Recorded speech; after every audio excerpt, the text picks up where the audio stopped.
Well, I clicked when I should have clucked or something, and I don't know where anything went. And so now the first part of this is uploading, and the second part is here. The second part, which I was about finished anyway. I was looking for. I was looking for. I was looking for the Facebook page that I go and I look at a lot of people's fabric art, which, oh my gosh, it's just beautiful, just gorgeous, and it's the stuff that I really, really like. And so the stuff that I really, really like, and so I enjoy going to that, going to that page and just looking at all of their beautiful things that they make, and then I get inspiration from what other people are doing. I get inspired, and then I switch around. I can stop what I'm doing and in a heartbeat and start something else. And because I've been busy using my air dry clay, and I've made some faces, and I want to paint these too. But using the air dry clay, I've made a lot of faces so that I want to make more of my dolls. There's a Santa Claus face. These are cute, I think, and I'm liking this air dry clay. I used to work a lot with polymer clay, but I just can't anymore because there's so much conditioning you have to do in the polymer clay, and my thumbs just don't do that anymore. Well, in the air dry clay, you don't have all that conditioning. Oops, my leg fell off of my turtle. There's me a seahorse. But I've been having fun with these, and these dry nice and hard, and so I'm going to be painting them. I got them right off there to the side. This is the clay that I use. It's Sculpty Air Dry. You got a big thing, 2.2 pounds in there. And so that's one thing I got working on. I'm just constantly working on different things, and it just piles up in my area, and I don't mind. I don't mind just stopping one thing and then going to another. It's just what I do, and it's what I don't mind, and I just like to stay busy. I keep my hands busy. Lately, I'm a little worried about my legs, so I've been spending a lot of time, taking these water pills, which trying to get some of the water off of my legs. I've got the edema so bad, which back in the day they call it the dropsy. Grandma used to call it her dropsy. And if you look up dropsy, it'll tell you about dropsy. And it's just edema, same thing. But I got it so bad. My legs are horrible. And so, but I got a doctor's appointment on Tuesday, and we're going to see if he has got any advice for me. But I'm spending a lot of time in my recliner chair with my legs up higher than my bladder. Then if I get in my recliner chair, then I fall asleep. I try to do crafting just from my recliner chair, but then so I'm doing I'm making some more of my loom knitting dish cloths and stuff. I get started and I just fall asleep because it's so comfortable. My chair is just so comfortable. Maybe if I didn't put the massage thing on, it would be better. It's so comfortable. But I'm going to go, after I sit here long enough to do this, I'm going to go back in that chair again and get these legs up. I've already taken my water pill this morning. So, sad as it is, I have to put a lot of padding underneath me when I sit. And of course, being in my second childhood, I got my diapers. They only absorb so much, and I don't have control anymore. So, aren't you glad to hear that?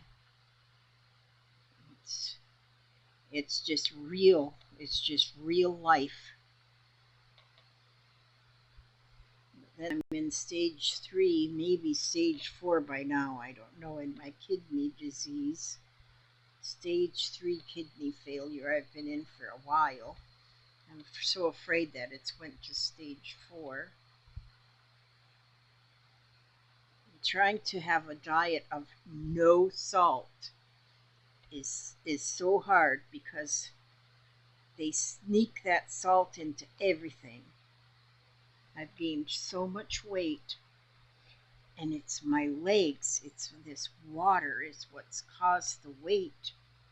My legs are hard as a rock, and the skin is just falling apart. Don't see that? You're my complaint people now today. Complaining. You don't usually like to complain about my health, but I'm healthy. Other than that, I am healthy, and I don't feel like I'm old. I just am old. So see this? I just put that stem on there, and I put that another pink flower, and I put the stem. There's the stem. So then I'll snip that thread, and then I'll cut the bottom, and there's my stem. See there? So those two little white flowers are on either side of the little pink one, and I think that's really pretty. Now I might still put a couple more of the white ones on either side over here, down here.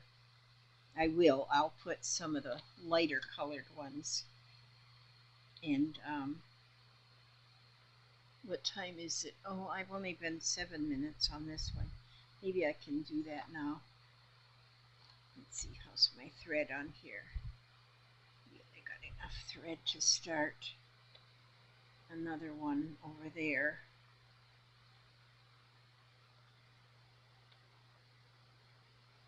And then I might decide to add maybe even a couple of little beads or something in there. Let's see, I think I'll cut this one like this.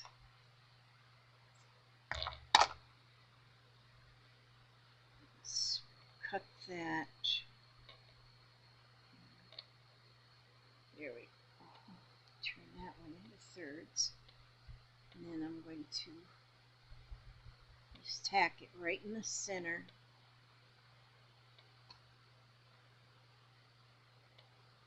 Right in the center, I'm going to tack it.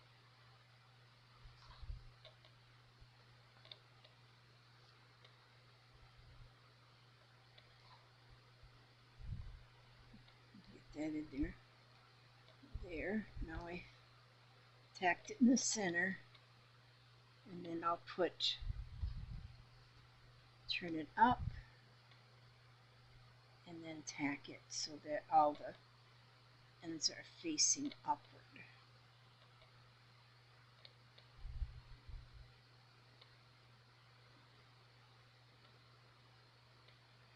And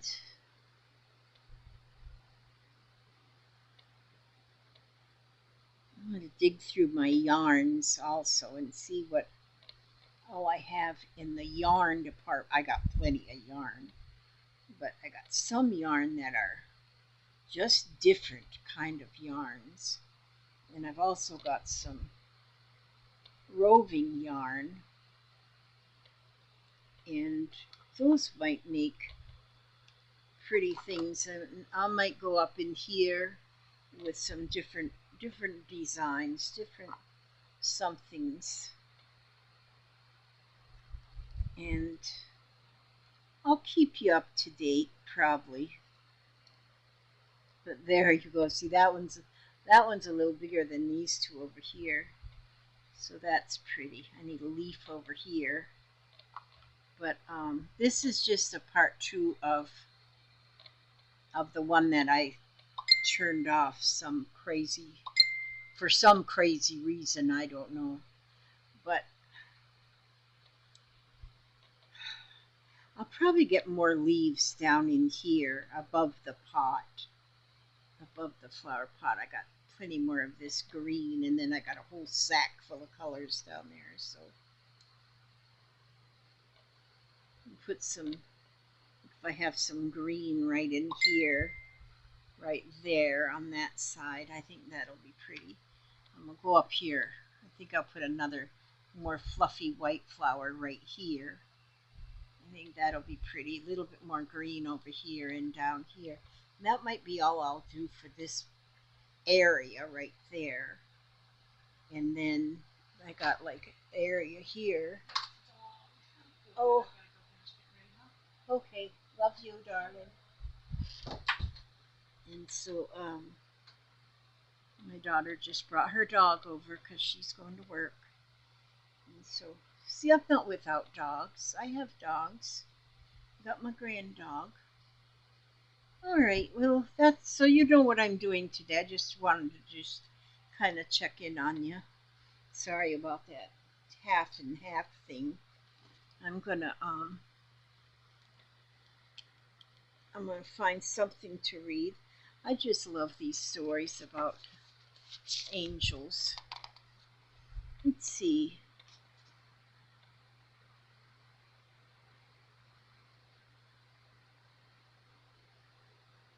Oh, I read that one. Let me see.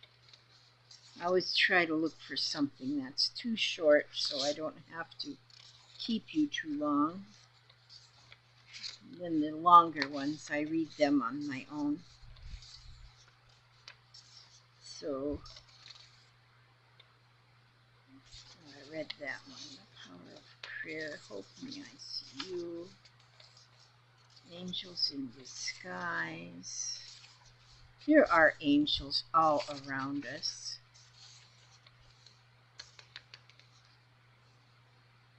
Angels don't, this one might be a little longer, but it says angels don't need your address. So where'd my bookmark go? There it is. Okay, angels don't need your address. It was a typical last weekend of summer mania on the beach. And of course I wanted to be part of the madness. My husband thought that a quiet barbecue at home would suffice, but given his gentle, accommodating ways, there we were lying supine on our rainbow striped towels like sardines in a tin. If we inched forward, backward, left, or right, we would be quite intimate with our beach neighbors. I was thrilled to hear the ocean roar, feel the mist on my face, taste the saltiness in the air. My husband said he would have easily duplicated this experience back home by playing one of those new wave CDs in the background, the ones that sound like a combination of an eerie violin and waterfalls, while he sprayed me with mister and fed me potato chips. I put him under the umbrella and headed off for one of my famous beach adventures, seashell collecting, following by a hunt for sea glass. I walked along the jetty and the ultimate reward, wading, dipping, diving, and eventually riding back on my own private wave, we headed home, sun-drenched and parched, and in the dire need of showers. And that's when I noticed that my owl necklace, a 13th birthday gift given me by my dad just 1 week before he passed away, was not where it should have been, and always hanging right below the I love you necklace given to me by my husband on our wedding night, my two most favorite men on the planet, and my two most treasured gifts, and now one was missing. I was frantic as I searched every room of the house. I asked my husband if he recalled seeing the necklace on me while we were at the beach. He couldn't be sure, neither could I. All I could All I could be certain of was that I was heartbroken. I grabbed the car keys and headed back to the beach. My husband thought I was crazy, and rightly so. 9 miles of beach, 30,000 beachgoers later. I I really think I could locate one tiny necklace? I knew I had to try. At least there was a lost and found. Maybe just maybe someone came across my necklace and turned it in. Then cynically I thought maybe just maybe with the price of gold someone did not. What if it came off in the ocean? I was unwilling to even consider that as a possibility. I rushed into the beach and didn't know where to begin. The lifeguards were long gone, but a worker sweeping the boardwalk had access to the lost and found. One deck of playing cards, 3 beach chairs, and more than 6 coolers were stacked along the wall, but no necklace anywhere. I noticed an elderly man slowly walking the sand with a metal detector in his hand. I raced up to him and, nearly breathless, asked if he'd come across a necklace. He opened a yellowed, weather-beaten hand and showed me his bounty thus far. Nickels and quarters, but mostly pennies. The old man said I could write down my name and address, and if he happened to come across my necklace, he would gladly return it to me. I wanted to hug him, so I did. I also wanted him to have sufficient postage to mail it back. So I gave him a crumpled up $5 bill that he crumpled and put in his vest pocket. I raced back to my car to find something to write on and with, and found a dull tipped eyebrow pencil and a napkin. I scribbled my name and address and ran back as fast as I could. The old man was gone. I searched. Go away, bug. We've been having them fruit fleas. I searched for a while and then went home. My generous husband offered to replace the little blue owl with a new one. I turned down his loving gesture. It as there could be no replacement. My dad, despite being hospitalized for the better part of 7 months, had found a way to buy me that necklace and not miss my 13th birthday. I had learned about it at this funeral. There had been a fundraising event in the lobby of the hospital a few days earlier where merchants were selling their wares. Having gotten wind of this, my dad had asked one of the orderlies if he could wheel him downstairs. On display in a small white box on the corner table, he spotted the owl necklace and knew he had found the very best gift of all. My dad always told me how wise I was, even as a little girl. Wise beyond my years, he would say, wise like an old owl. Without money to pay for the owl, my dad had to barter with the vendor. He offered to build something in this occupational therapy class, like a magazine rack or a wooden boat, in exchange for my birthday gift. The vendor gave my dad the owl with an IOU, and Dad's favorite nurse brought it home to gift wrap as though it had come from Tiffany. I would later learn that this kind vendor had just lost his father to cancer and was so moved by my dad's gumption and dignity that he never had intention of accepting any money. 3 days after combing the beach for the fourth and final time, a package appeared inside our screen door. I don't know who delivered it or who sent it, as there was no return address or postage of any kind. Inside was a crumpled up $5 bill and my owl necklace. First I cried, then I kissed the beautiful owl, then I put my necklace back on where it belonged. Only then did I realize how silly I had been. I'd never needed to worry about writing down where I lived. Angels don't need your address. That was written by Lisa Leshaw. See there? These are all true stories that people have written in. I'm assuming they're all true stories. I don't, I just really believe that they are. And so, but that was a very good story. That was a very good story. She got her little angel. I mean, not just about the angel that brought back her necklace, but her dad was an angel. She was an angel to her dad. So that was a very, very good story. I ask God to watch over each and every one of you, every step you take, every move you make, and know that you can make beautiful projects out of rags, from rags to riches, out of just scraps of fabric, just scraps of fabric, and a lot of old clothing and stuff. You can take it apart and make beautiful things. I ask God to watch over you every step you take, every move you make, keep you safe, keep you secure, keep you happy, healthy, and humble. And I will see you on the next video. God bless.